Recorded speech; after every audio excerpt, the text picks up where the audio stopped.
व नुसल्ली अला रसूलिहिल करीम। बिस्मिल्लाहिर्रहमानिर्रहीम।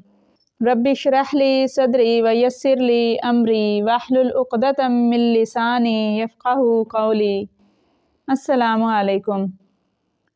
औरतों के लिए बहुत ही ज़रूरी मसला नमाज के शराइत में अज़ा का छुपाना भी है।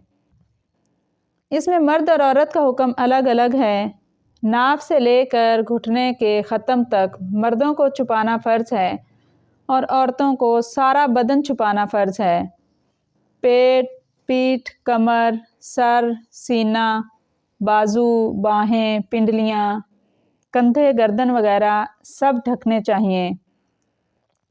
हाँ, अगर चेहरा या कदम या गिटों तक हाथ खुले रहें तो नमाज तो हो जाएगी, क्योंकि ये तीनों चीज़ें सतर से मुस्तस्ना हैं, और अगर ये ढकी भी रहें तब भी नमाज हो जाएगी।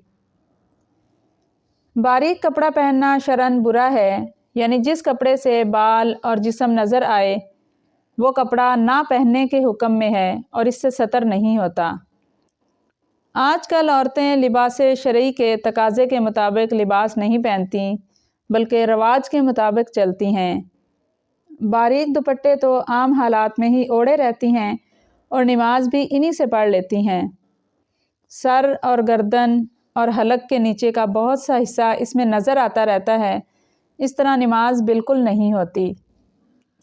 बहुत बड़े बड़े दीनदार घरानों की औरतें भी अक्सर बारीक दुपट्टा ओढ़े रखती हैं और इसी से नमाज पढ़ती हैं।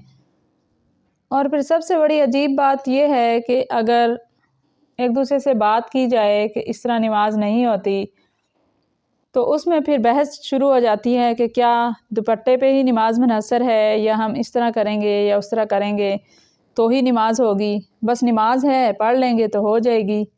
तो ऐसा नहीं है, क्योंकि नमाज एक ऐसा फ़र्ज़ है जिसके तमाम शराइत और आदाब की रियायत रखते हुए पूरा करें तो ही अदा होती है। आस्तीन या आधी आस्तीन के कुर्ते, यानी फ़िराक वगैरह, या ऐसी कमीज़ें जिनके बाजू अक्सर होते ही नहीं हैं, उनके साथ भी नमाज नहीं होती। और बाज़ इलाक़ों में पिंडलियाँ ढकने का भी एहतमाम नहीं होता। ख़ुसूसन साड़ी बांधने वाली औरतें जो कि देहातों में रहती हैं, अमूमन पूरी बाहें और आधी पिंडलियाँ खोले रहती हैं, तो इस तरह भी नमाज नहीं होती। और चूँकि ब्लाउज़ नाफ तक रहता है, ख़ुसूसन जिसका पेट बड़ा हो, तो इसका नाफ के नीचे का हिस्सा भी नज़र आता रहता है। फिर नमाज़ पढ़ने वालियाँ इसी तरह बाहें और पिंडलियाँ वगैरह खोले हुए नमाज़ पढ़ती रहती हैं, हालांकि इस तरह बिल्कुल नमाज नहीं होती।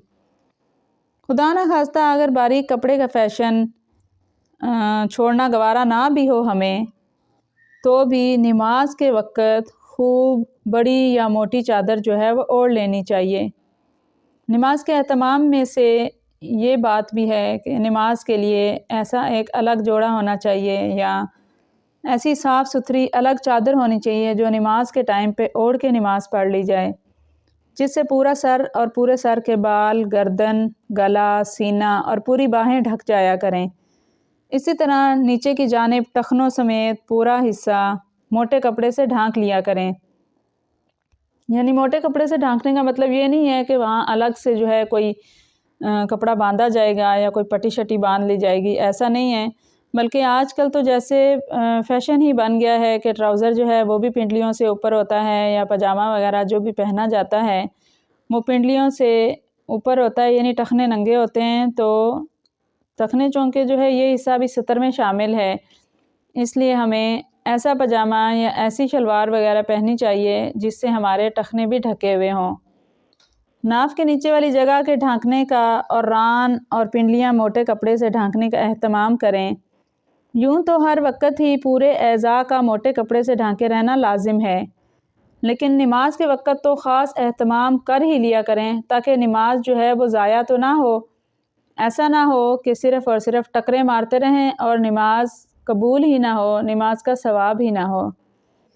अब इसमें मसला ये है कि अगर नमाज पढ़ते वक्त चौथाई पिंडली या चौथाई रान या चौथाई बाँ खुल जाए और इतनी देर खुली रहे जितनी देर में 3 बार सुबहान अल्लाह कह सकें, तो नमाज नहीं होगी।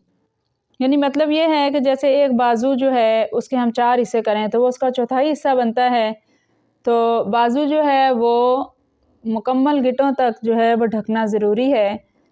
تو اگر وہ اتنی دیر کھلا رہے کہ جتنی دیر میں بالفرض ہم 1 منٹ میں 3 بار سبحان اللہ کہتے ہیں، تو 1 منٹ تک اگر کھلا رہے گا تو ہماری نماز نہیں ہوگی، یعنی پھر سے نماز پڑھے۔ اور اگر اتنی دیر نہیں لگی بلکہ کھلتے ہی ڈھک لیا تو نماز ہو جائے گی۔ اسی طرح جتنے بدن کا ڈھانکنا واجب ہے، اس میں سے جب کوئی چوتھائی عضو کھل جائے تو نماز نہ ہوگی، جیسے ایک کان کا چوتھائی یا چوتھائی سر یا چوتھائی بال یا چوتھائی پیٹ یا چوتھائی پیٹھ، گردن، سینہ، چھاتی وغیرہ کے کھل جانے سے بھی نماز نہ ہوگی، بشرطے کہ 3 بار سبحان اللہ کہنے کے بقدر یا اس سے زیادہ دیر تک چوتھائی حصہ کھلا رہے۔ غرض کہ یعنی جتنا بھی عورت کے لیے سطر کا حصہ ہے جو نماز میں ڈھکنا ضروری ہے، اگر وہ اتنی دیر کھلا رہے کہ جتنی دیر میں 3 بار سبحان اللہ کہہ سکیں تو نماز نہیں ہوگی، دوبارہ سے نماز ادا کرنی پڑے گی اس کو ڈھک کے۔ لیکن اگر وہ کھلا ہے، کھلتے ہی اس کو دوبارہ ڈھک لیا گیا ہے تو اس صورت میں پھر نماز ادا ہو جائے گی۔ وآخر دعوانا ان الحمد للہ رب العالمین۔ جزاکم اللہ خیرا۔